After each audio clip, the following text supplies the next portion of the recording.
नमस्कार, DD news पर आप देखना शुरू कर चुका हमारा खास प्रोग्राम। इस वक्त मैं हुलाल चंद्र सिंह। अगले एक घंटे में देखेंगे कुछ ऐसी खबरें जिन पर चर्चा जरूरी है। ये चर्चा हम करेंगे अपने संवाददाता और खास मेहमानों के साथ। और आज सबसे पहले बात करने वाले हैं कि व्हाइट कॉलर टेरर मॉड्यूल्स जो है वो आतंक का नया नाम बन चुका है। जब डॉक्टर जैसे पेशे वाले लोग एक गिरोह बनाकर आतंकी वारदातों में इस तरह से शामिल होंगे तो व्हाइट कॉलर तो बदनाम होगा ही। तो कहां तक ये मामला पहुंचा है, कहां तक जांच पहुंची है और इस मामले में सरकार का रुख क्या कुछ संकेत दे रहा है, इस पर करेंगे बात। और इसके बाद आज की खास चर्चा खास मेहमानों के साथ होगी कि बिहार में इस बार ऐतिहासिक मतदान हुआ है, पहले चरण में भी और दूसरे चरण में तो और ज्यादा। लेकिन परिणाम से पहले जबरदस्त बयानबाजी चल रही है। एग्जिट पोल तो आ ही चुका है, अब एग्जैक्ट नतीजा कल आ जाएगा, इस वक्त तक तो पूरी तरह से आ जाएगा तो, लेकिन उससे पहले बयानबाजी बड़ी जबरदस्त चल रही है। तो क्या कुछ संकेत मिल रहे हैं और ये बयानबाजी भी अपने आप में क्या बता रहे हैं, इस पर भी करेंगे चर्चा खास मेहमानों के साथ। और इसके बाद बात करेंगे कि पश्चिम बंगाल में एसआईआर पर रार और तकरार लगातार बढ़ता ही जा रहा है। सत्ताधारी टीएमसी और प्रमुख विपक्षी बीजेपी बिल्कुल आमने सामने आ गए हैं, दस्तावेजों के साथ और तमाम कार्यक्रमों के साथ, अपनी तमाम बयानों के साथ भी बिल्कुल आमने सामने हैं। तो इस पर भी होगी बात, होंगे तमाम सवाल जवाब। लेकिन सबसे पहले इस वक्त की हेडलाइंस।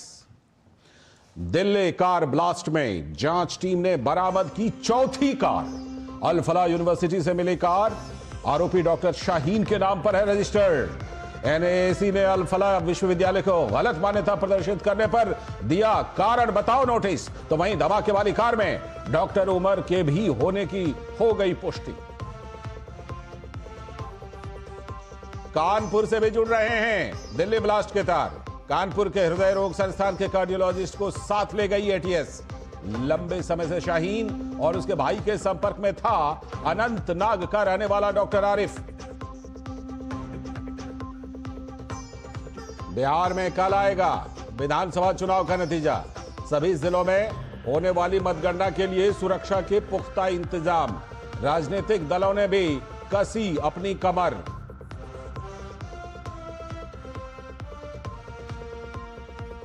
और पश्चिम बंगाल में एसआईआर पर टीएमसी और बीजेपी में बढ़ा संघर्ष। टीएमसी ने बनाया चुनावी मुद्दा, बीजेपी ने सही वोटर्स की पहचान पर दिया जोर। बीएलए की नियुक्ति पर ममता का हालांकि विरोध।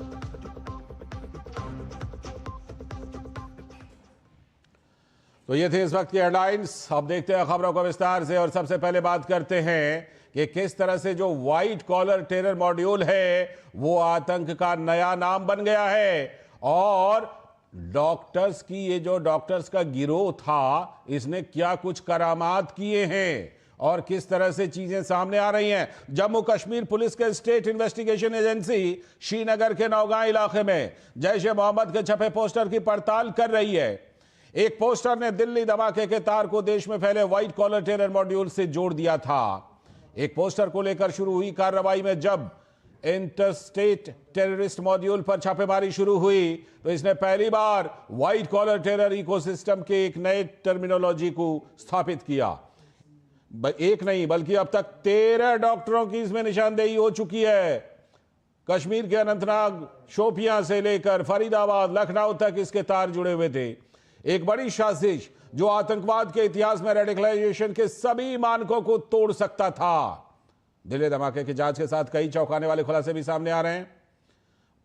i20 कार जो थी उसको चला रहे आतंकी डॉक्टर उमर की पहचान अब हो चुकी है। उसके परिवार के साथ उसका डीएनए मैच हो गया है। मीडिया खबर की माने तो 32 कार से 32 धमाके की योजना में 2900 किलो बारूद और असला की बरामदगी डॉक्टर उमर की मौत से एक्सपोज हो गई। दिल्ली में अलग अलग मस्जिदों के पास से डॉक्टर उमर की मिली तस्वीरें भी बता रही हैं कि वो शायद खुलासा हो जाने के डर से कोई नई योजना बना रहा था, लेकिन शाम तक वो लाल किला के सामने उसने विस्फोट करा दिया। यानी कि पैनिक में उसने कोई चूक की होगी, ऐसा अंदाजा लगाया जा रहा है। सुरक्षा एजेंसियां एक एक कड़ी को जोड़ने के लिए व्हाइट कॉलर टेरर नेटवर्क पर दबिश तो दे रही हैं। एक बड़ा खुलासा भी सामने आ गया है और मीडिया की खबर को माने तो इस बीच अल फलाह यूनिवर्सिटी को एजेंसी ने नोटिस भी दे दिया है। मास्टरमाइंड की तलाश में जुटी एजेंसी ने अब तक कई गिरफ्तारी भी की है। गिरफ्तार डॉक्टर शाहीन पर जैश ए मोहम्मद मसूद अजहर के भतीजी से कनेक्शन के तार भी जुड़े हुए हैं। मैडम सर्जन के नाम से जाने जाने वाली लखनऊ की doctor Shaheen white collar terror network की शातिर आतंकी मानी जाती हैं। अल फलाह यूनिवर्सिटी के डॉक्टर मुजम्मिल के साथ डॉक्टर शाहीन की गिरफ्तारी के बाद यूनिवर्सिटी में डॉक्टरों और बच्चों को रेडिकलाइज करने, केमिकल का परीक्षण करने और आतंकी को पनाह देने का भी आरोप लगा है। तो इस पूरे मामले पर राज्यसभा के सांसद हर्षवर्धन श्रृंगला ने कहा कि घटना की जितनी भी निंदा की जाए वो कम है। It's a very, very, I would say, condemnable incident that, terrorism has reared its ugly head again in our country, and that also in our capital city, right at the Red Fort area. This, from what we understand from, the reports that have come out in the public domain, it is the handiwork of a module. They have external links, and I think this is something that we need to crack down on, because as a country, as a people, we cannot afford to have innocent civilians killed in this indiscriminate manner by those who have absolutely no commitment to society that they live in, to the country that they belong to. And I think we have to take a very firm line in eradicating terrorism wherever it comes up. और जम्मू कश्मीर के मुख्यमंत्री उमर अब्दुल्ला ने इस घटना की निंदा की है। उन्होंने क्या कुछ कहा, आइए देखते हैं। इस घटने की जितनी निंदा की जाए कम है। कार्रवाई चल रही है, इन्वेस्टिगेशन जो है वो होता रहेगा, लेकिन एक चीज का हमें ख्याल रखना होगा, जम्मू कश्मीर का हर बाशिंदा आतंकवादी नहीं है। जम्मू कश्मीर का हर बाशिंदा आतंकवादियों के साथ भी नहीं है। ये चंद लोग हैं जिन्होंने हमेशा यहां अमन और भाईचारे को बिगाड़ने की कोशिश की है। वहीं पूर्व गृह मंत्री पी चिदम्बरम ने भी सोशल मीडिया पोस्ट के जरिए अपनी प्रतिक्रिया दी है और उन्होंने ट्वीट के जरिए सोशल मीडिया प्लेटफॉर्म एक्स पर बल्कि उन्होंने अपना ये पोस्ट दिया है। I have maintained before and after the Pahalgam terror attack that there are two kinds of terrorists, foreign trained infiltrated terrorists and homegrown terrorists। दो तरह के आतंकियों की बात कर रहे हैं, एक तो विदेश में जो प्रशिक्षण लेते हैं और दूसरे जो अपने यहाँ भी पैदा होते हैं।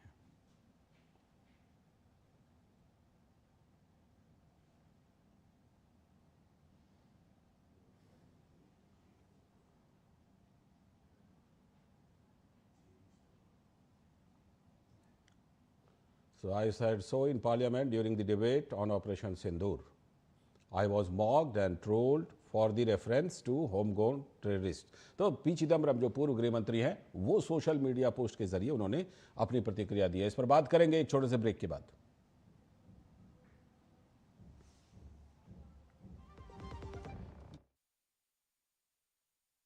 विकसित भारत का विकसित उत्तर प्रदेश। क्या आप चाहते हैं कि कृषि क्षेत्र में नवाचार और पशुधन की समृद्धि से बढ़े अन्नदाता की आमदनी, गांव-गांव तक पहुंचे चौड़ी सड़कें, हवाई यात्रा के लिए किसान की जेब में हो पैसे, विश्व स्तरीय शिक्षा और वर्ल्ड क्लास इलाज, बढ़े उद्योग, रोजगार, नौकरी और अपना व्यापार, रिन्यूएबल और ग्रीन एनर्जी हो यूपी में फुल, ताकि कभी न हो बत्ती गुल। डीप टेक, एआई और इलेक्ट्रॉनिक संसाधनों का बिछे जाल, सांस्कृतिक धरोहर का पुनर्जागरण और गौरव काल। क्या आप चाहते हैं ऐसा उत्तर प्रदेश? अगर हाँ तो उठाइए मोबाइल, क्यूआर कोड को स्कैन करें और पोर्टल samarthuttarpradesh.up.gov.in पर लिखकर या बोलकर दर्ज कराएं सुझाव। आपके सुझाव से बनेगा विकसित यूपी का रोड मैप और मूल्यवान सुझाव देने वाले किए जाएंगे सम्मानित, क्योंकि आपकी राय विकसित यूपी बनाए। मेरी पसंद, मेरी पसंद, मेरी पसंद, मेरी पसंद, हमारी पसंद, हम सबकी पसंद। मजबूत देश का मजबूत सरिया हो गया स्टील। कौन है जो जोड़े देश को। विकसित भारत का विकसित भारत।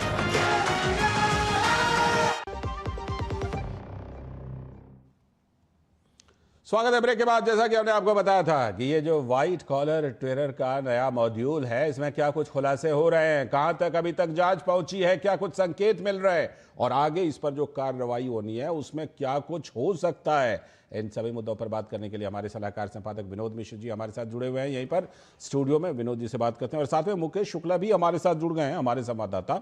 मैं पहले मुकेश के पास ही चलता हूं। मुकेश, अभी तक क्या जांच में निकल करके सामने आ रहा है, क्योंकि 4 कार, अब तो 4 कार 13 डॉक्टर, यहां तक जांच पहुंच गई है, आगे और भी बड़े बड़े खुलासे होने हैं इसमें।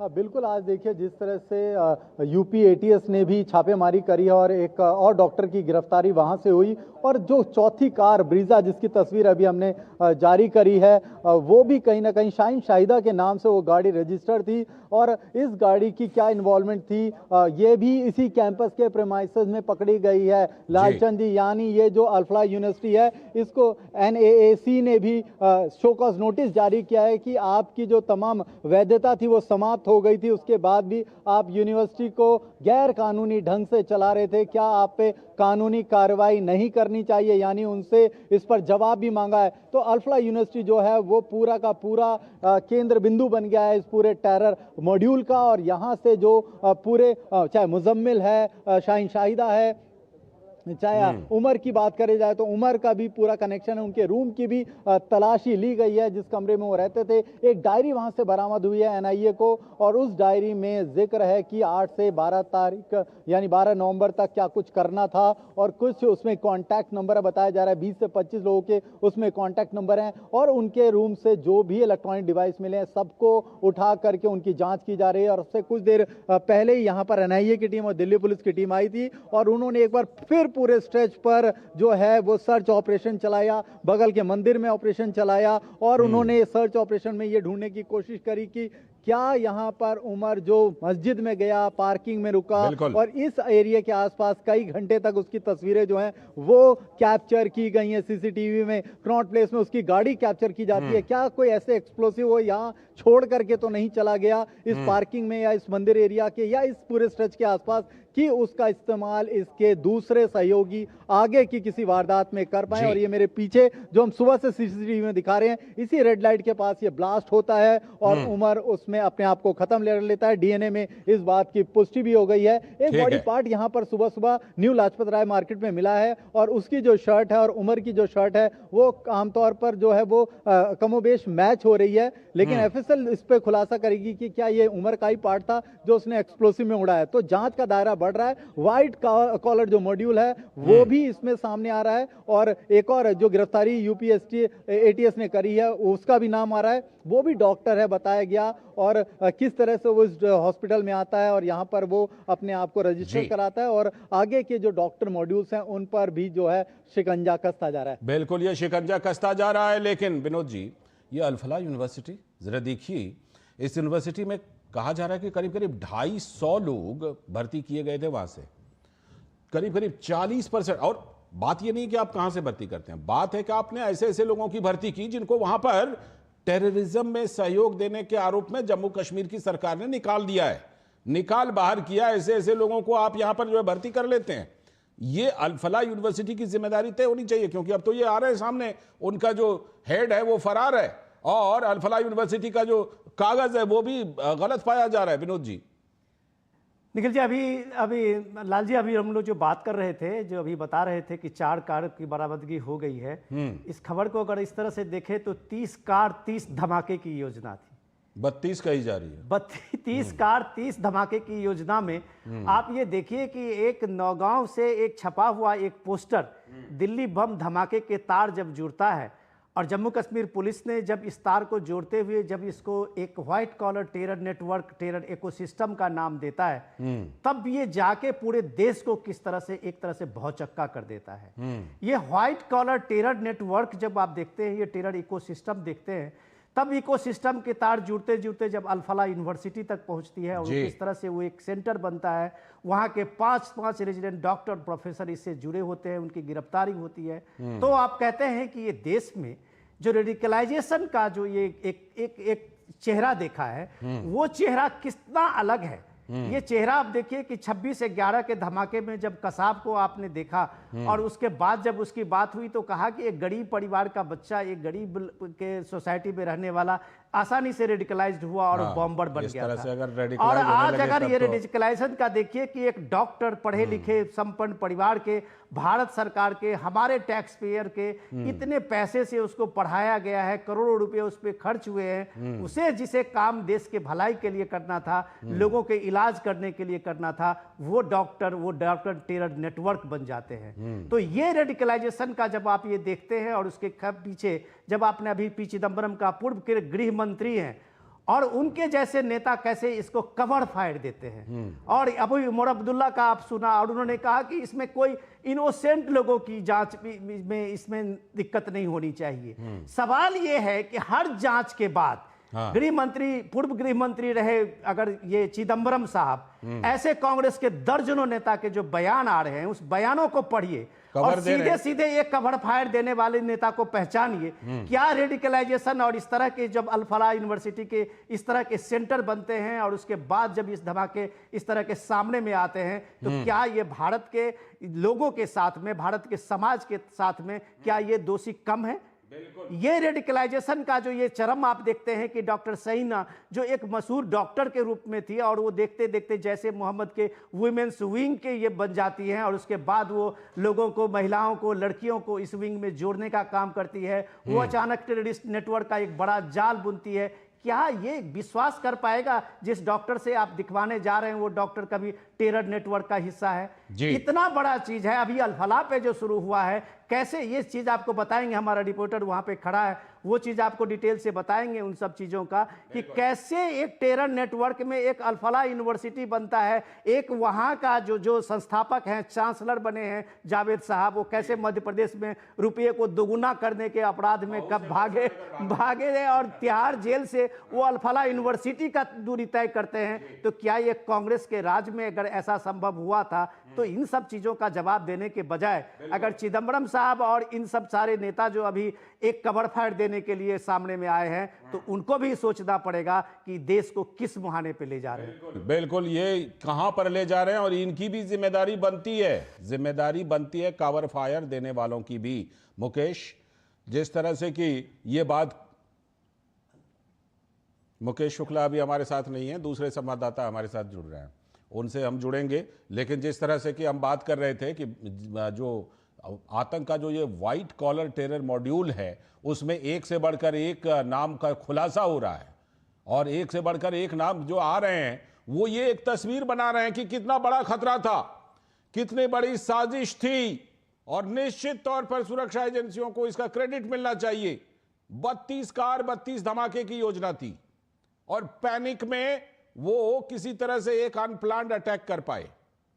हमारे साथ विनोद मिश्र जी, हमारे सलाहकार संपादक जुड़े हुए हैं। विनोद जी, ये जो हम बात कर रहे थे अभी कि ये कवर फायर देते रहते हैं, कवर फायर देने का ये नतीजा होता है कि ऐसे डॉक्टर जिनके बारे में आप बात कर रहे थे कि देश के टैक्स पेयर के पैसे से पढ़ता है, उसके बावजूद दिमाग में ऐसा जिहादी भूत बैठा दिया जाता है कि वो इलाज क्या करेगा, वो तो समाज में कैंसर से भी खतरनाक इस तरह की सोच को फैलाता है और इस तरह की घटनाओं को अंजाम देता है। लेकिन कवर फायर देने वालों की भी बड़ी जिम्मेदारी बनती है। उमर अब्दुल्ला कहते हैं कि किसी को परेशान ना किया जाए। हमने देखा है ना कि जब सड़क पर भी चेकिंग होती है एक गाड़ी के लिए तो हजारों लाखों गाड़ियों की चेकिंग होती है, तब वो एक गाड़ी पकड़ी जाती है और क्या लिखा रहता है, we are making you slow but safe. आपको हम धीमा कर रहे हैं लेकिन आपकी सुरक्षा के लिए कर रहे हैं। तो भाई एक को पकड़ने के लिए 100 की चेकिंग तो करनी ही पड़ेगी। विनोद जी। लाल जी, ये देखिए, ये सबसे चीजें जो देखना है कि ये सब में रेडिकलाइजेशन के जो आप चेहरे बदलते हुए चेहरे को देख रहे हैं वो चीजें देश को स्तब्ध करने वाला है।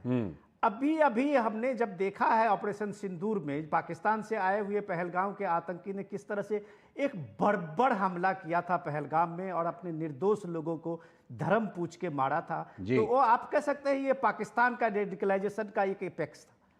और आप जब इसके सफाई में जब आप कह रहे हैं कवर फायर का, तो तब गृह मंत्री, पूर्व के गृह मंत्री जो चिदम्बरम साहब है, वो पार्लियामेंट में ये बात कहते हुए दिखे कि हमने कहा था कि ये होम ग्राउंड टेरर भी हो सकता है और उस पर हमें लोगों ने हंस दिया था। हाँ, और आज जब वो ये कह रहे हैं कि हमने तो पहले ही कहा था कि होम ग्राउंड टेररिस्ट भी होता है, इस बात को समझने की जरूरत है, ये भी समझने की जरूरत है कि ये क्यों बने हैं।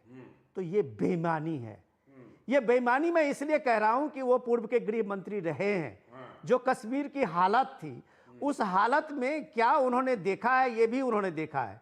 ये आर्टिकल 370 के हटने के बाद जो कश्मीर की हालत एकदम चेंज हुई है, आज कोई टेरर नेटवर्क नहीं होता है। वो आप देखिए कि एक पुलिस ऑफिसर की वो ये शानदार आप कह सकते हैं प्रेजेंस ऑफ माइंड कि वो एक पोस्टर से ढूंढते ढूंढते यहां तक पहुंचता है और पूरा डॉक्टर्स के व्हाइट कॉलर इको सिस्टम जो टेरर इको सिस्टम बना था उसको ध्वस्त करता है। ये तारीफ की बात बनती है कि एक पोस्टर, ऐसे तो कश्मीर में दर्जनों पोस्टर चिपके होते थे, वो दौर बदला है। उस दौर में एक ये नया अल फलाह यूनिवर्सिटी चूंकि दिल्ली एनसीआर में नजदीक है, तो अब कश्मीर में ये नेटवर्क अब एकदम से तुरंत से नहीं कर सकता है, तो उसने माकूल उस अल फलाह यूनिवर्सिटी को बनाया है।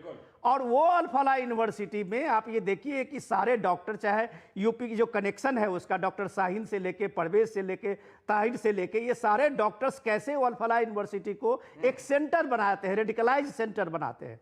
वो एक लैब बन जाता है। वो लैब एक केमिकल लैब का भी एक्सपेरिमेंट का बनता है और वो एक तरह से आइडियोलॉजिकल जो एक बनाते हैं, वीपन बनाते हैं, जो ये डॉक्टर उमर को हमने देखा है, तो ऐसे डॉक्टर को भी बनाते हैं। तो ये सारे चीजों को देखने के बजाय आप अगर एक वोट बैंक की पॉलिटिक्स करते हैं, लोगों को डराने की बात करते हैं, तो आप जांच को हैम्पर कर रहे हैं। आप ये सारे लोग जो बयानबाजी कर रहे हैं वो कहीं ना कहीं से सिक्योरिटी एजेंसीज के जांच को हैम्पर कर रहे हैं, उसके मनोबल को तोड़ रहे हैं। रेडिकलाइजेशन इस देश की बड़ी समस्या है, एक नासुर बनी है जो होम ग्राउंड टेरर के रूप में सामने में दिखता है कभी कभार। आज अगर उस पर एक शक्ति हुई है, अब ध्यान रखना चाहिए कि भारत सरकार कल ही इसको एक एक्ट ऑफ टेरर माना है, और जब ये एक्ट ऑफ टेरर माना है तो उसकी कार्रवाई भी वैसे ही होगी। ये बात हमारे सरहद पार के भी लोग जानते हैं, और थोड़ा सा तो इंतजार इन लोगों को करना ही चाहिए था कि आखिर इसकी जांच की कहां तक तार पहुंचती है। चिदम्बरम जी अपना जो क्रेडिट ले रहे हैं ना, चिदम्बरम जी को पता होना चाहिए कि उनके बाद जो गृह मंत्री आए थे ना, उन्होंने लाल चौक पर जाने के बाद क्या कहा था कि लाल चौक पर जाने में क्या होती है। मैं उस शब्द को बोलना नहीं चाहता, लाल चौक पर जाने में उनकी क्या होती थी वो शब्द में नहीं बोलना चाहता, लेकिन उन्हीं के बाद आए गृह मंत्री ने ये बात कही थी, चिदम्बरम जी। और कुछ लोग जो पूछ रहे हैं आरडीएक्स कहां से आए, आरडीएक्स कहां से आए, उन बेवकूफों को ये जानने की जरूरत है, ये आरडीएक्स नहीं था, अमोनियम नाइट्रेट था। और अमोनियम नाइट्रेट खाद बनाने के लिए, इंडस्ट्री के इस्तेमाल के लिए हर जगह उपलब्ध होता है। ये इन्होंने धमाके के मकसद से जमा किया था। बहरहाल आगे भी हम इस पर जो भी खुलासे होंगे उस पर बात करते रहेंगे। फिलहाल इस चर्चा में इतना ही, लेकिन विनोद जी आप हमारे साथ बने रहिएगा। और आगे चलकर हम बात करने वाले हैं दरअसल कि बिहार में जो ऐतिहासिक मतदान हुआ है उसके परिणाम से पहले किस किस तरह की बयानबाजी आ रही है। कल हालांकि वहां पर बिल्कुल एग्जैक्ट नतीजा भी आ जाएगा, एग्जिट पोल तो आ ही चुके हैं, तो इस पर क्या कुछ चल रहा है बिहार में, इस पर बात करेंगे एक ब्रेक के बाद। ब्रेक बाद में लेंगे, अभी बिहार के इस पर मामले पर बात कर लेते हैं कि बिहार में ऐतिहासिक मतदान हुआ है। पहले चरण में भी ऐतिहासिक मतदान हुआ था और दूसरे चरण में तो और ज्यादा। तो उसके पहले ये बयानबाजी चल रही है। बिहार में बम्पर पोलिंग के बाद अब सबको नतीजों का इंतजार है कि क्या कुछ एग्जैक्ट नतीजा आना है।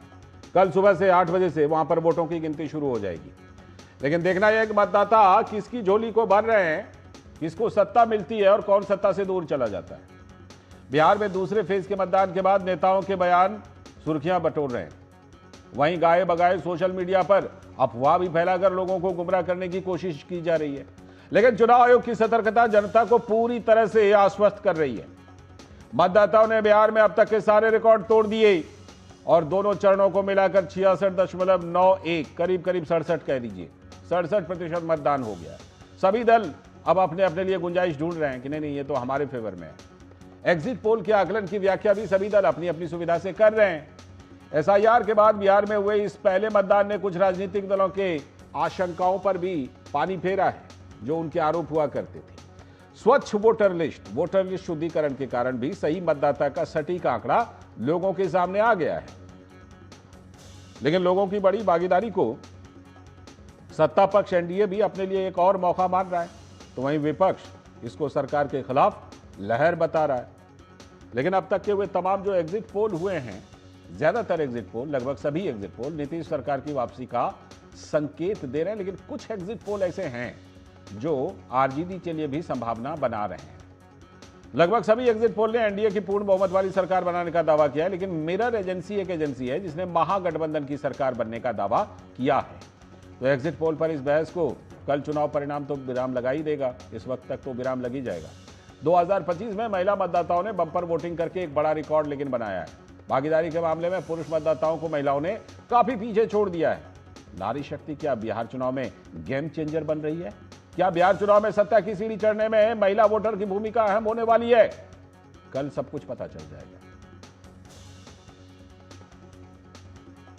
लेकिन इन सबके बीच केंद्रीय मंत्री गिरिराज सिंह ने लालू प्रसाद यादव पर परिवारवाद की राजनीति करने का आरोप लगाते हुए कहा कि बिहार की जनता ने विकास और सुशासन के लिए प्रधानमंत्री नरेंद्र मोदी और मुख्यमंत्री नीतीश कुमार के पक्ष में मतदान किया है। चाहे लालू यादव, तेजस्वी यादव, राहुल गांधी, बिहार में क्यों इन लोगों को वोट देगा? दंगा फैलाने के लिए, हिंदू मुसलमानी करने के लिए, रोहिंग्या को बचाने के लिए, बांग्लादेशी घुसपैठियों को बचाने के लिए। बिहार की जनता ने विकास के लिए नरेंद्र मोदी और नीतीश कुमार के नेतृत्व में उनके पक्ष में वोट दिया है। मैं फिर कह रहा हूं, कल निकलेगा 2010 से ज्यादा स्ट्राइक रेट रहेगा। 206 सीट आया था, उससे अधिक आएगा। एग्जिट पोल नीरज कुमार ने कहा कि एग्जिट पोल वैसे एग्जैक्ट पोल तो नहीं है, लेकिन बिहार की जनता ने तय कर लिया है कि नीतीश कुमार की ही सरकार फिर से बनेगी। एग्जिट पोल एग्जैक्ट नतीजे आएंगे यह तो मैं नहीं कह सकता, लेकिन जनता की मनोदशा साफ है कि वह 4 राज्यों के विभिन्न मामले में आपराधिक अभियुक्त, आर्थिक और आपराधिक अभियुक्त तेजस्वी यादव को, जो अभी अपने आप को खुद का कहते हैं कि मेरा कच्चा उम्र है, तो कच्चा उम्र जबकि 36 वर्ष उम्र हो गया, 2 बच्चे हो गए, तभी कच्चा को कोई बिहार की जनता सौंपेगी सत्ता की कमान?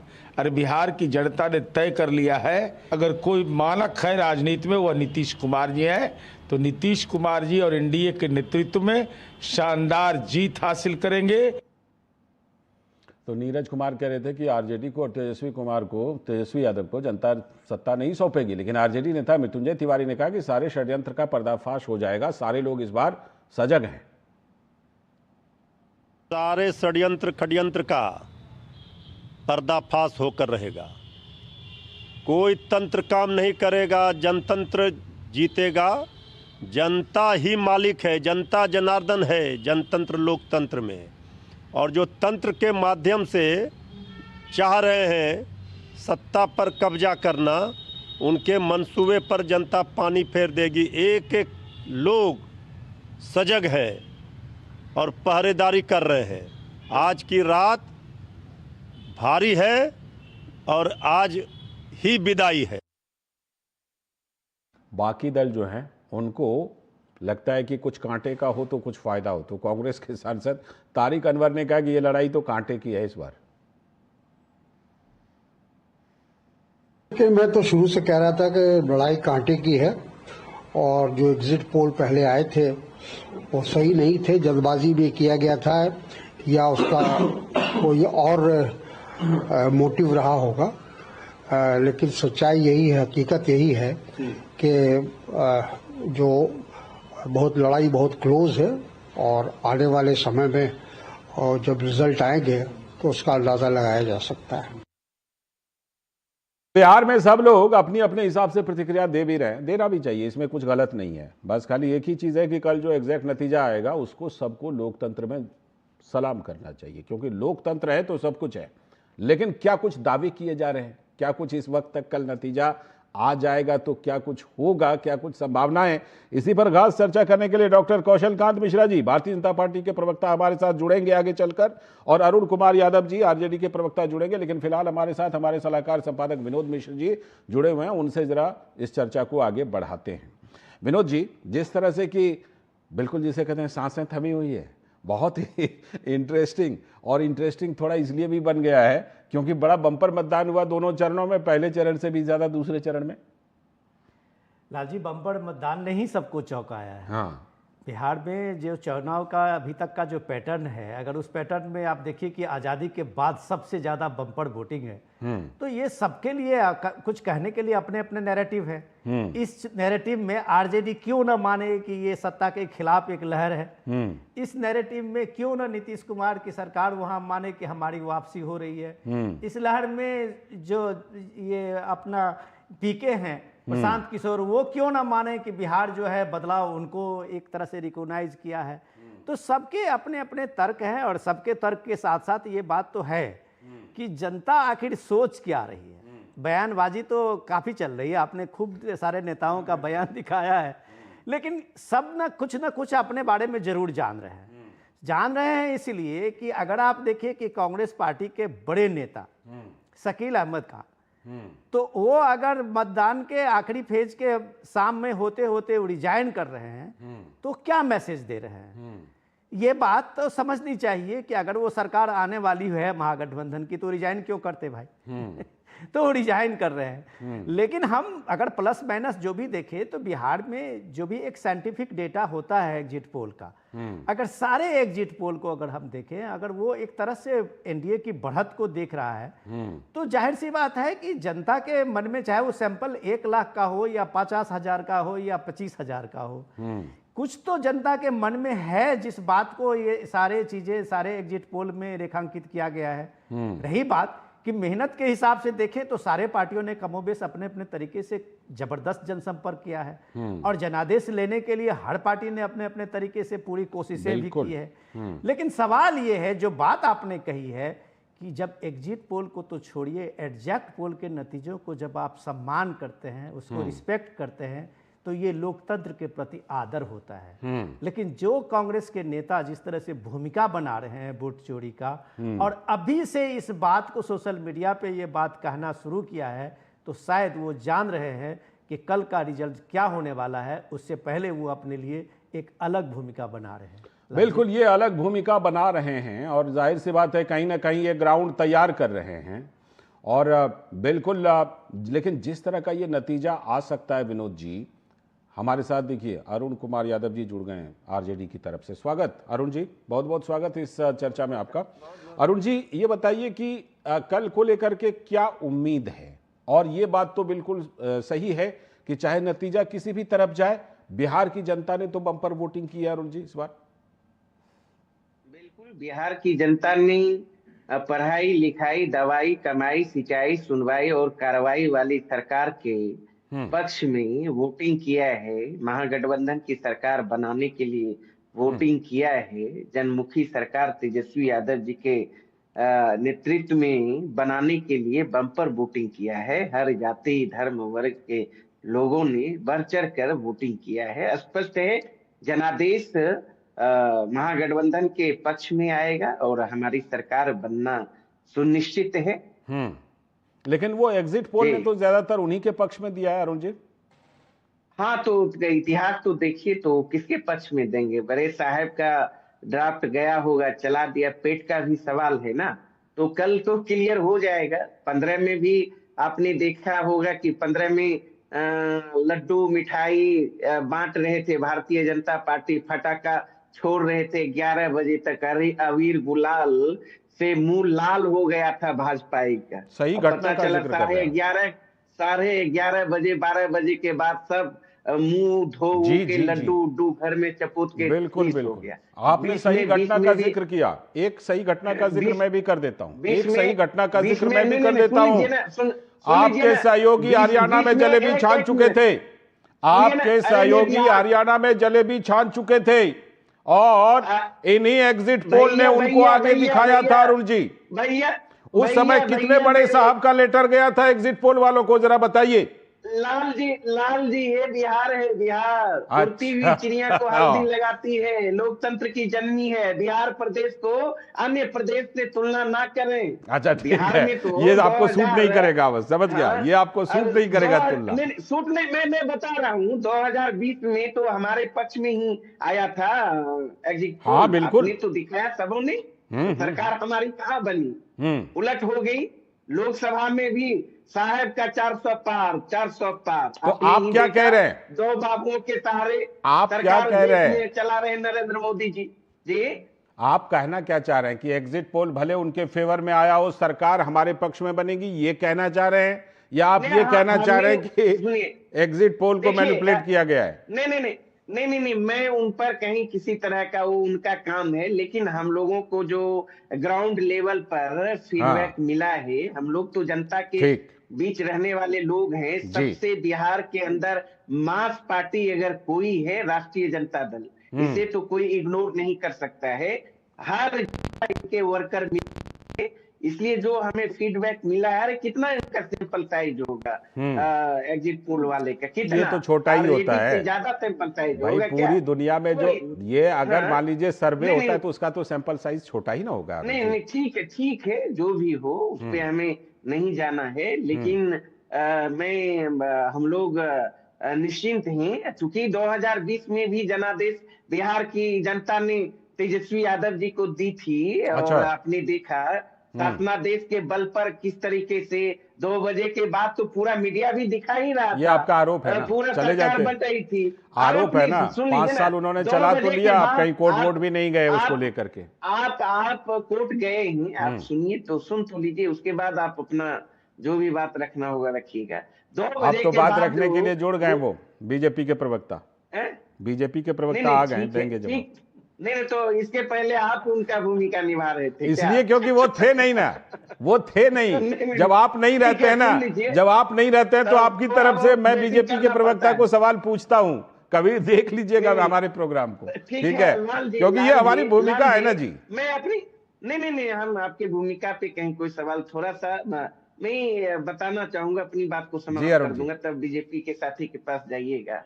तो आपने देखा होगा 2 बजे के बाद काउंटिंग स्लो कर दिया गया। उसके बाद रात तक कई हमारे जीते हुए कैंडिडेट को तो बोल दिया मौखिक भाई आप चुनाव जीत चुके हैं, लेकिन सर्टिफिकेट किस तरीके से अरुण जी एक बात बोलूं, अरुण जी आप क्योंकि उसका बार बार जिक्र कर रहे हैं, मैं ये कह रहा हूं कि जो हो गया उस पर आपने भी तो कुछ किया नहीं ना, कहीं चैलेंज उसको किया नहीं, है ना?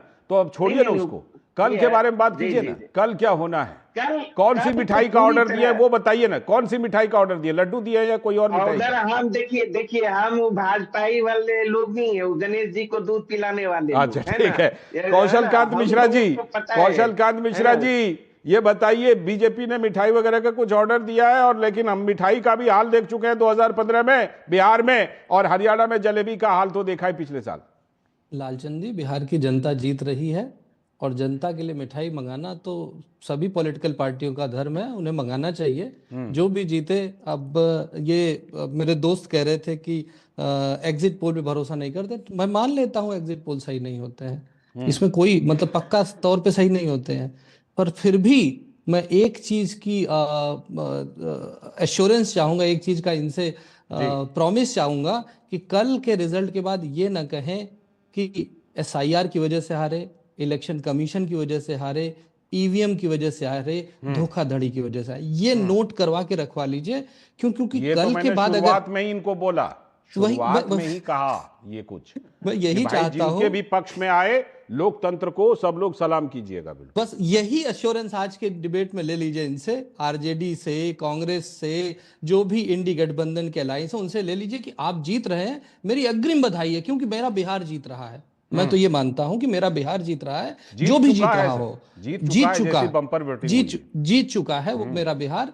तो अगर बिहार जीत चुका है तो मैं उसकी अग्रिम बधाई देता हूं उस पॉलिटिकल पार्टी को जो भी जीत रही है, लेकिन शर्त ये होनी चाहिए कि कल को रिजल्ट आने के बाद ये ना कहें कि कोई चिट्ठी आ गई थी, कोई पत्री आ गई थी, कोई टेलीफोन आ गया था, कोई डीएम आ गया था, कोई वो ईवीएम तो हैक 5 हो साल गई। पहले का भी बोल रहे हैं अभी भी, वो तो 5 साल पहले का 2020 वाला भी बोल रहे हैं अभी। मैं तो सिर्फ ये सनद चाहता हूं इस डीडी न्यूज के नेशनल प्रोग्राम से, कि सनद ये जरूर रख ली जाए कि कल कोई भी इंडी गठबंधन वाला ये नहीं बोलने जा रहा है कि ईवीएम में प्रॉब्लम थी, इलेक्शन कमीशन बायस था। नहीं, मैं इसीलिए तो सनद लिखवा रहा हूँ, इसीलिए नेशनल मीडिया पे आपसे प्रॉमिस लेना चाहता हूँ, इनसे पूछ करके ये जरूर कर दे। हमारा प्रॉमिस भाई, हमारा समर्थन लोकतंत्र के लिए, चाहे जिनके पक्ष में भी नतीजा है। तो ये भाई साहब से ले लीजिए, लोकतंत्र के पक्ष में वाले जो हमारे मित्र हैं उनसे जरूर पूछ लीजिए। ठीक है विनोद जी, जो बात अभी कौशल जी कह रहे हैं कि भाई ये मतलब ये इंश्योर कर लीजिए कि जो भी नतीजा आए उसको सब लोग स्वीकार करें। एक स्वस्थ लोकतंत्र, एक बढ़िया लोकतंत्र में यही होता है। क्या लगता है आपको कि जो भी नतीजा आएगा उसको दोनों पक्ष बढ़िया से स्वीकार कर लेगा? जो अभी अरुण जी कह रहे थे उसे तो नहीं लग रहा है, क्योंकि जो वो भूमिका बना रहे हैं आज से कि वो भूमिका को देख के तो नहीं लगता है कि वो इतनी जल्दी स्वीकार करेंगे। लेकिन मैं उन्हें एक इंपॉर्टेंट चीज बता रहा हूँ, डॉक्टर साहब को भी जोड़ रहा हूँ कि ये एसआईआर के बाद बिहार का ये पहला इलेक्शन है, और कल जो एक तरह से इलेक्शन कमीशन का ये जो दावा था कि एकदम प्योर इलेक्टोरल रोल का, तो ये प्योर इलेक्टोरल रोल जो है और उसका जो डेटा आपके सामने में है वो भी जाहिर सी बात है प्योर है। बिल्कुल। जो 7.25 लाख करोड़ के आसपास जो मतदाता हैं वो भी प्योर है, जीरो क्लेम वाला है, जीरो क्लेम वाला है।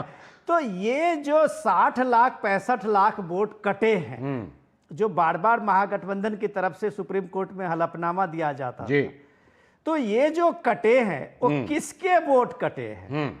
अगर ये प्योर वोट हुआ है और इस प्योर वोट में ये एनडीए के लेके जो सारे एग्जिट पोल के इतने आंकड़े आ रहे हैं, तो क्या महागठबंधन कल से जो बात डॉक्टर साहब कह रहे थे कि एसआईआर को अपनी हार के जवाबदेही तो नहीं फोड़ेगा?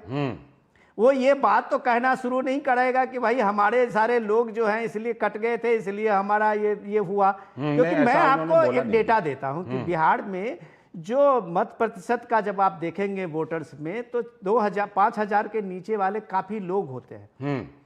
अब ये मैं मानता हूं इसको कि कांटे की टक्कर है, जबरदस्त लड़ाई लड़ी है, बिहार ने लोकतंत्र के इस उत्सव को देखा है।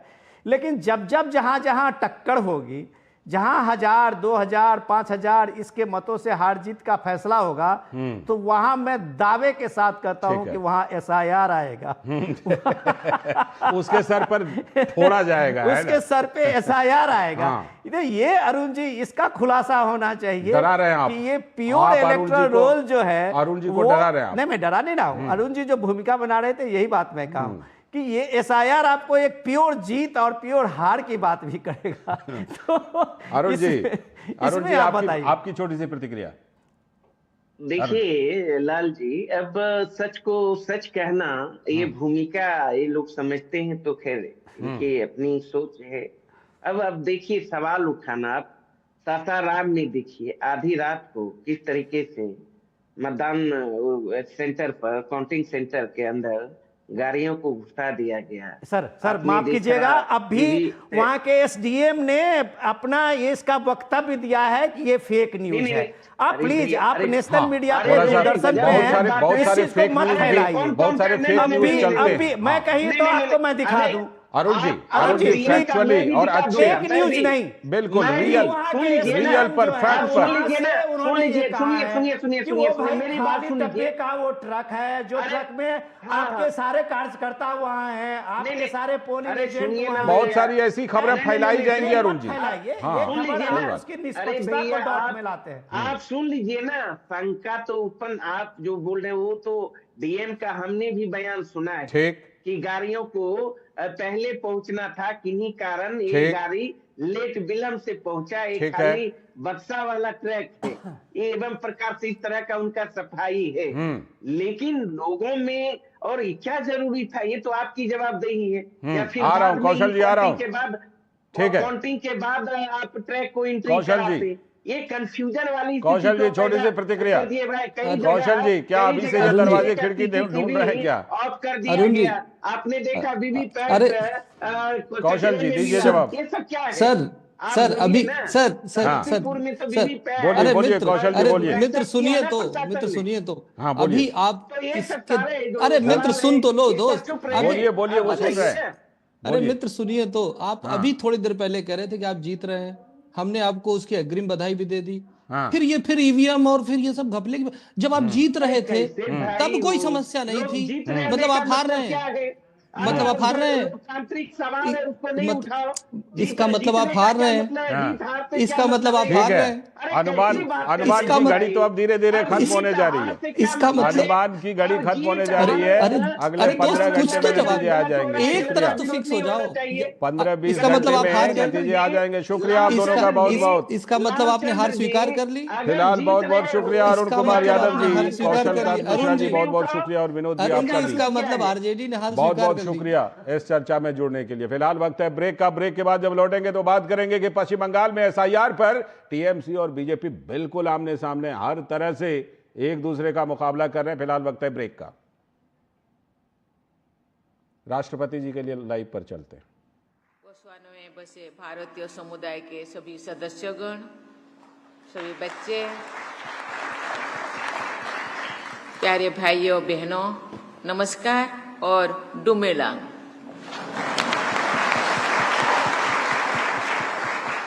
आज बोस्वाना में आपके बीच उपस्थित होकर मुझे अपार हर्ष और गर्व का अनुभव हो रहा है। मुझे लगता नहीं यहाँ जो इस हॉल में हम आए, मुझे लगता नहीं कि मैं बोस्वाना में हूँ, मुझे लगता है कि ये भारत में हूँ।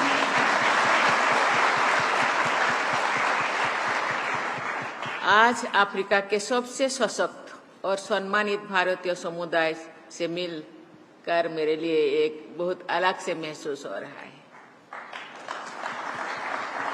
मैं आपके लिए भारत सरकार और भारत की जनता की ओर से हार्दिक शुभकामनाएं लेकर आई हूँ। इस यात्रा में मेरे साथ हमारे राज्य मंत्री श्री बी समन्ना तथा हमारे संसद के 2 माननीय सदस्य श्री पी वसवा और श्रीमती डी के अरुणा भी साथ है। साथ ही मेरे साथ अधिकारियां, सभी इंटरेस्ट मेरे साथ आए हैं आपसे मिलने के लिए। आगे बढ़ने से पहले मैं दिल्ली में हुई दुखद विस्फोट, शायद आप लोग सुने होंगे, देखे होंगे टीवी पे। मैं मरे गए लोगों के परिवार और मित्रों के प्रति अपनी हार्दिक संवेदना व्यक्त करना चाहूंगी। मैं चाहूंगी कि शीघ्र स्वस्थ होने की प्रार्थना करती हूँ।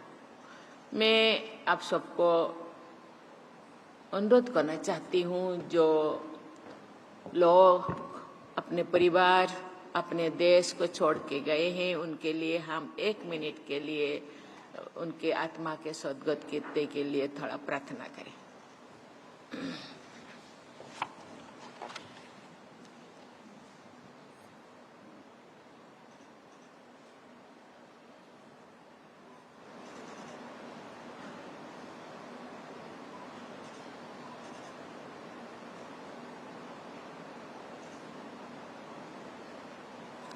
ओम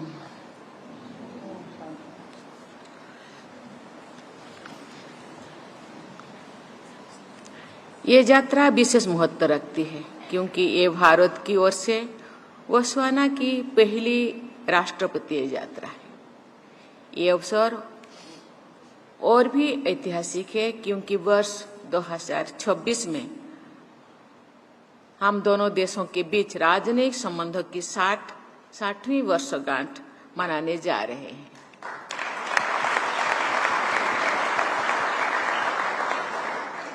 आप सबने जिस आत्मीयता से मेरा स्वागत किया है, उसके लिए मैं हृदय से आपको बहुत बहुत धन्यवाद देना चाहती हूँ। दूर रहकर भी आप सभी भारत की मिट्टी, संस्कृति और मूल्यों से गहराई से जुड़े हैं। यहाँ का सुगंध मुझे महसूस हो रहा है। आप भारत और बोस्वाना के बीच मैत्री के जीवंत सेतु है। मुझे बताया गया है कि यहाँ लगभग 10,000 भारतीय विभिन्न क्षेत्रों जैसे कि शिक्षा, स्वास्थ्य, लेखा, व्यापार और उद्योग में सक्रिय है। आपकी मेहनत, ईमानदारी और समर्थन ने आपको बोत्सवाना समाज में सम्मान और स्नेह दिलाया है। साथ ही आपने स्थानीय रोजगार और कौशल विकास में भी महत्वपूर्ण भूमिका निभाए है। मैं आप सभी को भारत के गौरवशाली प्रतिनिधि होने के लिए भी बहुत बहुत बधाई देती हूँ। आपकी सामाजिक सेवा और परोपकार की भावना प्रशंसनीय है। मुझे बताया गया है कि लगभग हर हफ्ते बोत्सवाना में भारतीय समुदाय सामाजिक सेवा या धर्मार्थ कार्यक्रमों का आयोजन करने के लिए एकत्रित होते रहते हैं, चाहे विद्यालयों को सहायता देना हो, स्वास्थ्य शिविर आयोजित करना हो या जरूरतमंदों की मदद करना। आपकी संवेदना वसुधैव कुटुंबकम की भावना को साकार करती है। इसलिए भारत की ओर से आपको बहुत बहुत धन्यवाद देना चाहती हूँ। प्रिय मित्रों, भारत और बोत्सवाना के बीच संबंध विश्वास, सम्मान और साझा लोकतांत्रिक मूल्यों पर आधारित है। आज मेरी बोत्सवाना के राष्ट्रपति वोको से बहुत स्वागत चर्चा हुआ। हमने ये तय किया है कि हमारा देश व्यापार, शिक्षा, स्वास्थ्य, डिजिटल टेक्नोलॉजी, कृषि और रिन्यूएबल एनर्जी जैसा क्षेत्र में और अधिक सहयोग करेंगे। ह्यूमन रिसोर्स डेवलपमेंट हमारे सहयोग का एक मजबूत स्तंभ है। भारत की आईटेक और आईसीसीआर योजनाओं के अंतर्गत अनेक बोत्सवाना नागरिकों ने भारत में प्रशिक्षण प्राप्त किया है। ये आज बोत्सवाना के विकास में अग्रणी भूमिका निभा रहे हैं। ये हमारे संबंधों की गहराई का प्रमाण है। भारत और बोत्सवाना डायमंड सेक्टर में भी घनिष्ठ साझेदार है और हम टेक्नोलॉजी, डिफेंस तथा डिजिटल कनेक्टिविटी जैसे नए क्षेत्रों में भी सहयोग बढ़ा रहे हैं। प्रिय मित्रों, भारत आज एक परिवर्तनशील दौरे से गुजर रहा है। हमारे युवा और प्रतिभाशाली जनसंख्या, मजबूत अर्थव्यवस्था और नवाचार की भावना हमें 2047 तक एक विकसित राष्ट्र बनाने के लक्ष्य की ओर से जा रहे हैं। Digital India, make in India, startup India और स्वच्छ भारत जैसे पहले भारत को नई ऊंचाइयां तो ले पहुंचा रहे हैं। आप सभी इस विकास यात्रा का अभिन्न हिस्सा है। जहां कभी भी आप रहते हैं, भारत आपके हृदय में बसता है। आपकी उल्लेखनीय भारत का गौरव है। उपस्थिति आपका उपलब्धि भारत का गौरव है। यहाँ आप जिस कमिटेड का साथ, जिस विश्वास के साथ, जिस एनर्जी के साथ आप यहाँ काम करते हैं और यहाँ का आर्थिक और सामाजिक विकास में आप भाग लेते हैं, वो आपके लिए तो है ही, लेकिन ये भारत के लिए ही बहुत बड़ा ये स्वागत है। भारत इसके लिए बहुत गौरवान्वित है। आपका सफलता में भारत की प्रतिष्ठा बढ़ती है। मैं आपसे आग्रह करना चाहती हूं कि आप बोत्सवाना की प्रगति में योगदान देते रहें और साथ ही भारत से अपने संबंधों को सशक्त बनाए रखें। ओआईसी स्कीम, प्रवासी भारतीय दिवस जैसे इनिशिएटिव का लाभ उठाएं और अपने अनुभव से भारत के विकास में भी भागीदार बने।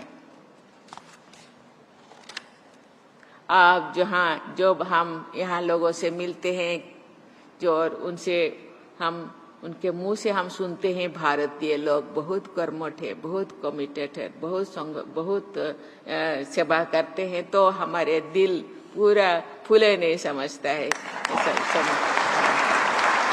हम हमको बहुत अच्छा महसूस होता है। प्रिय भाइयों और बहनों, भारत की जनता आपके योगदान पर गर्व करती है। आप भारत के सच्चे सांस्कृतिक दूत हैं, जो परिश्रम, ईमानदारी और सौहार्द जैसे मूल्यों का प्रतिनिधित्व करते हैं, जो भारत और बोत्सवाना दोनों देशों की पहचान है। मैं गौरवान्वित यहाँ गवर्नर में स्थित भारत के उच्चायुक्त को भी धन्यवाद देती हूँ, जो दोनों देशों के बीच मित्रता और भारतीय समुदाय के कल्याण में सक्रिय भूमिका निभा रहे हैं। मैं मानती हूँ ये केवल एक ही उच्चायुक्त नहीं है, भारत के प्रत्येक नागरिक जो यही काम करते हैं या यहाँ बसे रचे गए हैं, वो भी एक एक एम्बेसडर है, वो भी एक एक ब्रिज है। ये भारत के साथ जोड़ने का, भारत का गौरव बढ़ाने का काम आप सब करते हैं। मैं कामना करती हूँ कि भारत और बोत्सवाना की मित्रता निरंतर प्रगाढ़ होती जाए और यहाँ का भारतीय समुदाय सदा प्रगति करता रहे। आपके स्नेह और स्वागत के लिए मैं बहुत बहुत बहुत धन्यवाद देना चाहती हूँ। जय हिंद पुल्ला, जय हिंद, जय भारत। सीधा प्रसारण आप बोत्सवाना से देख रहे थे, जहां राष्ट्रपति द्रौपदी मुर्मू ने भारतीय समुदाय को संबोधित किया। राष्ट्रपति द्रौपदी मुर्मू ने वहां पर दिल्ली ब्लास्ट में मारे गए लोगों को श्रद्धांजलि भी दी और साथ में घायलों के स्वस्थ होने की कामना भी की। 6 दिवसीय अफ्रीकी देशों की यात्रा पर राष्ट्रपति द्रौपदी मुर्मू पहले अंगोला में थी, अब बोत्सवाना में उनकी यात्रा समाप्त हो रही है और अब वो स्वदेश वापसी करेंगे। फिलहाल इस वक्त में आज के लिए इतना ही। हमारी पूरी टीम को दीजिए अनुमति। नमस्कार।